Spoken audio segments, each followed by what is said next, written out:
No es que se terminara el amor con ella, simple y sencillamente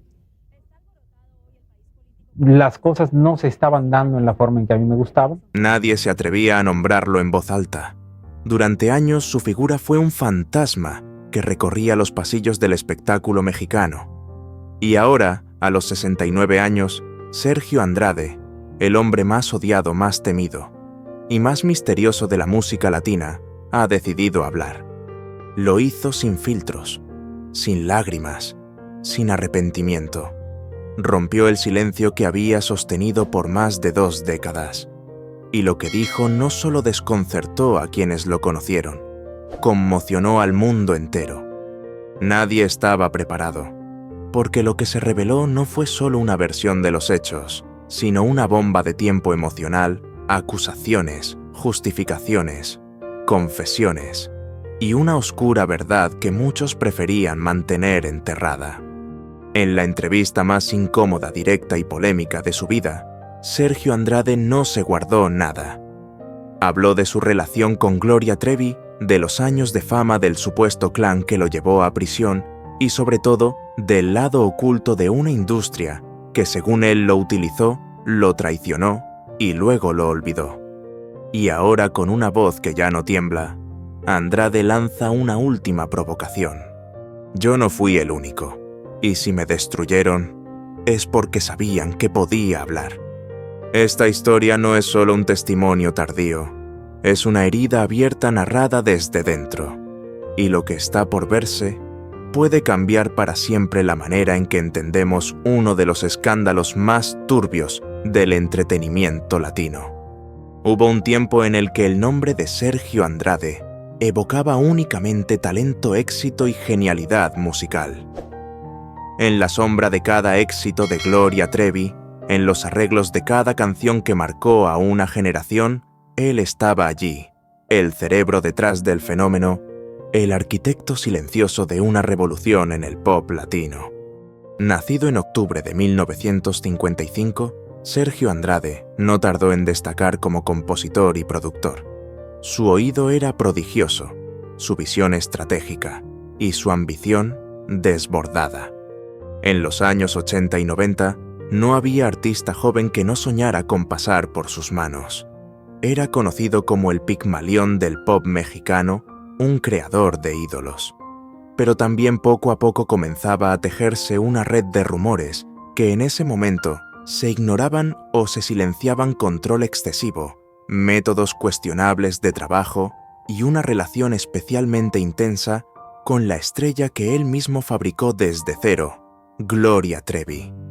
El dúo fue explosivo, ella irreverente, provocadora, brillante, él reservado, calculador, omnipresente. Juntos dominaron listas de éxitos, titulares de revistas y también los sueños de millones de adolescentes que veían en Trevi a la antiheroína perfecta.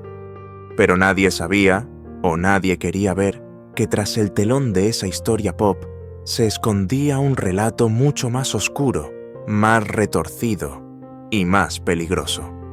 En 1999, tras una investigación internacional, Sergio Andrade, Gloria Trevi y María Raquenel Portillo fueron arrestados en Brasil. El mundo del espectáculo quedó paralizado.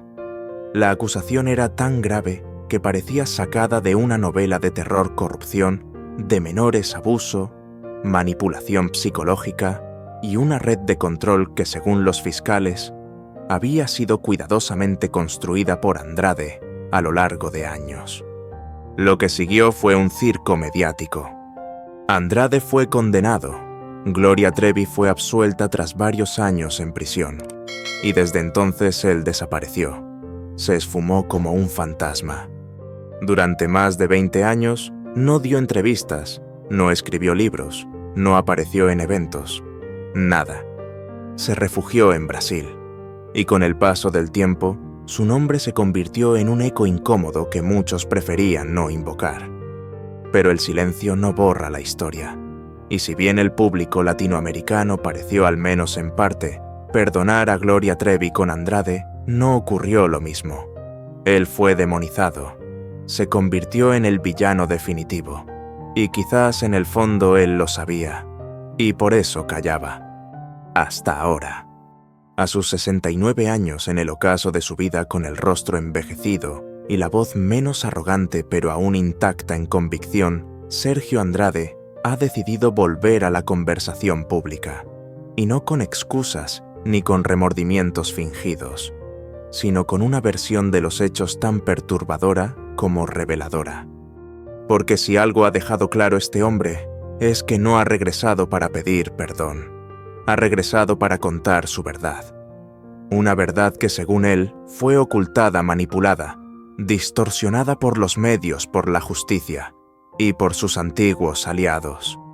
Y en el centro de esa verdad hay nombres, hay traiciones, hay silencios comprados y hay heridas que después de tantos años siguen supurando. Lo que nos espera en esta historia no es una disculpa, es una batalla de versiones, un retorno incómodo de alguien que, aún siendo culpable de mucho, tal vez también fue víctima de un juego aún más grande, más sucio y más poderoso de lo que nadie imaginó. Al principio todo parecía un cuento de éxito. Sergio Andrade era el hombre que lo tenía todo: talento, influencia, una intuición única para detectar el éxito y el control absoluto de su imperio artístico.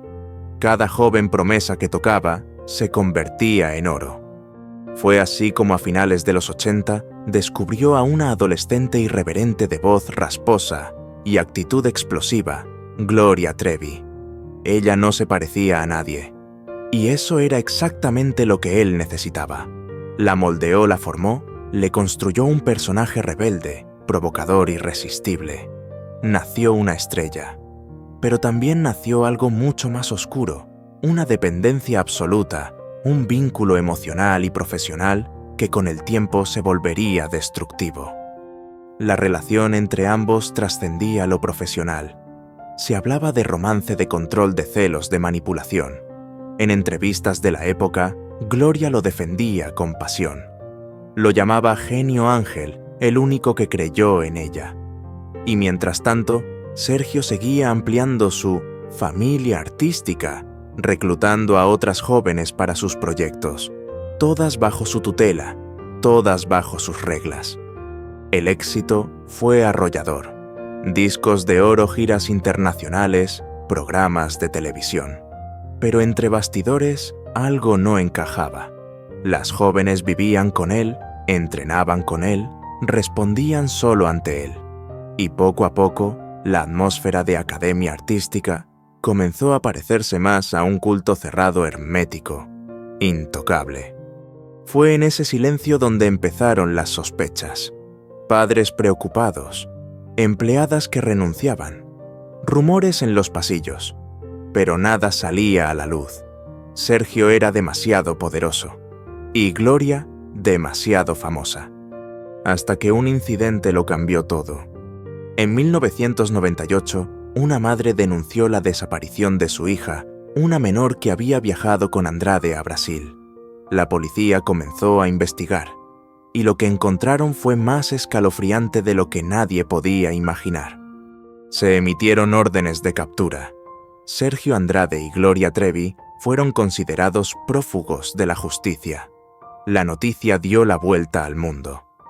En el año 2000, tras una búsqueda internacional, ambos fueron arrestados en Río de Janeiro, junto a María Raquenel Portillo, otra de las piezas clave del supuesto clan.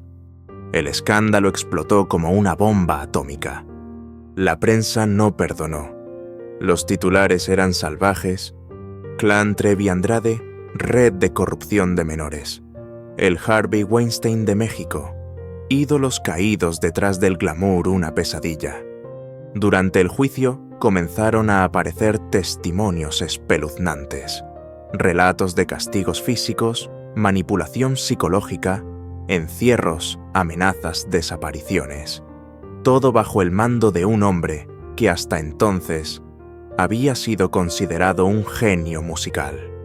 Sergio Andrade fue condenado a 7 años y 10 meses de prisión por corrupción de menores. Gloria Trevi fue absuelta tras 4 años de cárcel. Y el resto es historia conocida. ¿Pero qué ocurrió después? Mientras Gloria resurgió como el ave fénix, relanzando su carrera con fuerza y construyendo una narrativa de víctima sobreviviente, Sergio Andrade desapareció del mapa. No ofreció entrevistas, no publicó libros, no se defendió públicamente. Se extinguió. Durante más de 2 décadas, el silencio fue su única estrategia. Una estrategia que muchos interpretaron como una admisión tácita de culpabilidad. Pero ahora sabemos que ese silencio tenía un propósito. Porque Sergio no había desaparecido, estaba esperando, observando. Y cuando finalmente habló, no lo hizo para pedir disculpas, sino para señalar a quienes, según él, lo traicionaron, lo vendieron y lo usaron como chivo expiatorio. Su versión no busca limpiar su imagen, busca desenmascarar un sistema entero donde el poder, el dinero y la fama pueden fabricar héroes y demonios a conveniencia. Él lo sabe, lo vivió, y ahora quiere contarlo todo. La entrevista comenzó sin preámbulos. Sergio Andrade, con la mirada fija, el rostro envejecido y una voz áspera por los años, rompió 2 décadas de silencio, con una frase que heló la sangre de quienes aún recordaban su historia. Yo no fui el único, pero fui el único que pagó. Así comenzó una confesión que no sonaba a disculpa, sino a ajuste de cuentas.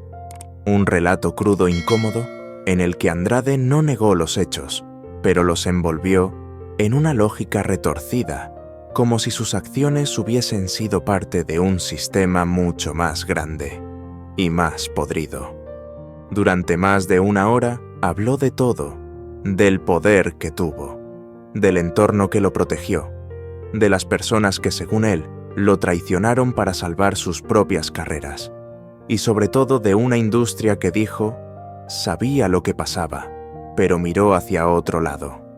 Todos sabían, todos, desde los ejecutivos de las disqueras hasta los medios, pero mientras generáramos millones, nadie decía nada. Sus palabras no fueron simples quejas, fueron acusaciones directas. Mencionó nombres, responsables, silencios comprados. Según su versión, Gloria Trevi no fue víctima, sino parte activa de lo que él llamó un grupo artístico con reglas propias. Dijo que la relación era consensuada, que ella tenía poder de decisión y que jugó el mismo juego hasta que decidió cambiar de bando. La declaración generó un terremoto en las redes sociales. Las reacciones fueron inmediatas. Muchos lo llamaron descarado psicópata manipulador, pero también hubo quienes, de manera incómoda, reconocieron ciertas verdades ocultas bajo sus palabras. Porque Andrade, aunque cargado de desprestigio, reveló detalles que nunca habían sido expuestos públicamente. Fechas, contratos, lugares, mensajes y documentos que, según él, probarían que fue abandonado cuando ya no resultaba útil. Yo cometí errores, muchos, pero no soy el monstruo que los medios inventaron. No construí un clan, construí una familia artística, y esa familia me apuñaló por la espalda. En un momento particularmente perturbador, Andrade habló de los años en prisión, del aislamiento, de los intentos de suicidio, de las cartas que nunca llegaron, de cómo pasó de ser un ídolo secreto a un paria condenado. Ni un solo productor, ni un solo artista, ni un solo periodista que me conoció me escribió en todo ese tiempo, como si nunca hubiera existido. Y mientras hablaba, el mundo escuchaba dividido entre el rechazo y la fascinación. Algunos lo vieron como un hombre derrotado tratando de justificarse, otros como un testigo clave de una era oscura del espectáculo latino. Pero hubo algo que nadie pudo ignorar: su frialdad. En ningún momento mostró lágrimas, no pidió perdón, no buscó compasión. Solo quería contar su versión, y lo hizo con una calma que resultaba escalofriante. Gloria lo tenía todo para ser eterna, pero eligió el camino del escándalo, y cuando ese camino la quemó, me arrojó al fuego para salvarse. Esa sola frase se volvió viral. Los medios retomaron la entrevista. Los programas de espectáculos debatieron palabra por palabra. Incluso periodistas que cubrieron su juicio en los años 2000 reconocieron que algunas piezas se encajaban aunque no justificaran nada. Lo más perturbador fue el cierre. Andrade se quedó en silencio por unos segundos. Luego miró a cámara y dijo: «Este será mi último testimonio, porque lo que viene después ya no depende de mí». Una frase abierta, ambigua, casi profética. ¿Se refería a una segunda parte, a nuevas revelaciones, a un intento de limpiar su legado, o simplemente a un acto final de provocación? Nadie lo sabe. Lo cierto es que la herida se reabrió, y lo hizo con fuerza. La figura de Sergio Andrade, que durante años había sido solo un recuerdo turbio, volvió al centro del huracán. Y esta vez no hay marcha atrás. Hablar de Sergio Andrade es, hasta el día de hoy, abrir una caja de ecos dolorosos, de opiniones polarizadas y de una historia que parece resistirse al olvido. Y aunque muchos querrían enterrar su nombre bajo el peso de los años, los hechos y las nuevas generaciones, la realidad es que su figura sigue viva, incómoda, latente y peligrosamente influyente. Desde este canal no pretendemos justificar a nadie. Los crímenes cometidos fueron documentados, juzgados y condenados. Y si bien la justicia terrenal puede fallar o ser incompleta, hay verdades que nadie puede maquillar. Hubo víctimas, hubo dolor y hubo abuso de poder. Pero también hay otra cara, una dimensión que, aunque difícil de aceptar, merece ser observada con frialdad. El sistema que permitió que todo esto ocurriera. Sergio Andrade no actuó solo. Durante más de una década, construyó un imperio de talento juvenil con la venia, la complicidad o la indiferencia de productoras, sellos discográficos, canales de televisión y medios de comunicación. ¿Dónde estaban esos ejecutivos que hoy guardan silencio? ¿Dónde están los colegas que alguna vez lo alabaron en entrevistas? ¿Por qué cuando el escándalo explotó, todos desaparecieron, como si nunca hubieran compartido escena con él? Esa es la parte que más incomoda. Porque si bien la historia oficial lo coloca como el gran villano, la industria entera ha evitado examinar su propio reflejo. Y mientras tanto, Sergio Andrade, culpable o no de muchas cosas, sigue sosteniendo que él fue el único que pagó por un pecado colectivo. ¿Le creemos? Esa decisión corresponde al público. Lo que sí podemos decir es que al verlo hablar después de tantos años, es imposible no sentir un escalofrío. No por sus palabras, sino por lo que implican. Porque si lo que dice es cierto, aunque sea en parte, entonces, muchas de las figuras intocables del entretenimiento latino han construido sus carreras sobre el silencio. Y eso sí es verdaderamente aterrador. Y Gloria Trevi fue víctima o aliada, sobreviviente o pieza clave. La historia oficial la absolvió, pero hay heridas en la memoria colectiva que aún sangran cuando su nombre aparece. Desde aquí no emitimos un veredicto, porque la verdad en casos como este no es una sola. Es una selva espesa de versiones, intereses y verdades a medias. Lo que sí creemos profundamente es que las víctimas reales, aquellas jóvenes que fueron marcadas para siempre, deben ser el centro de toda discusión, y que la justicia no solo se mide en años de cárcel, sino en memoria, en responsabilidad y en voluntad de no repetir los errores. Hoy, al ver a Sergio Andrade hablar frente a cámara con la serenidad de quien ya no tiene nada que perder, sentimos que el pasado aún no ha sido cerrado, y quizá no lo será nunca. Porque algunas heridas no cicatrizan, y algunas historias no terminan, aunque todos quieran olvidarlas. En el telón de fondo de esta historia, más allá de los titulares, los juicios y las entrevistas virales, queda el eco de una época que muchos preferirían borrar. Una era donde la fama justificaba el silencio, donde los escenarios brillaban mientras detrás el sufrimiento quedaba entre bambalinas. Sergio Andrade ha hablado, y aunque lo haya hecho tarde, lo ha hecho con la voz firme del que aún se siente en deuda, o tal vez con la voz cínica del que cree que ya no debe nada. Pero el verdadero juicio no está en sus palabras, está en lo que provocan, en lo que nos obligan a recordar, en lo que nos hacen mirar de nuevo. El público ha cambiado. Hoy las redes dan voz a las víctimas, la memoria se activa en segundos, y los errores del pasado ya no pueden enterrarse con un simple comunicado de prensa. Pero en aquel entonces, en los años 90, cuando todo esto ocurrió, el mundo era otro. Uno donde la televisión mandaba, los mitos se construían a base de secretos y los ídolos eran intocables. Y quizá por eso esta historia sigue doliendo. Porque no habla solo de un productor y una cantante, habla de un sistema entero, de una generación que creció coreando letras, sin saber qué ocurría en los camerinos, de madres que confiaron, de niñas que soñaban con ser estrellas y encontraron una pesadilla. Hoy, al mirar a Sergio Andrade con el rostro cansado, uno no sabe si está viendo a un hombre que carga culpas o a alguien que simplemente aprendió a vivir con ellas. Y quizá eso sea lo más perturbador de todo. Algunas historias nunca debieron ser conocidas, pero ahora tú lo sabes. Y aunque muchos intenten cerrar el libro, quemar las páginas, borrar los nombres, el pasado tiene una forma curiosa de volver cuando menos se lo espera. Porque las leyendas, incluso las más oscuras, no mueren, solo esperan en silencio.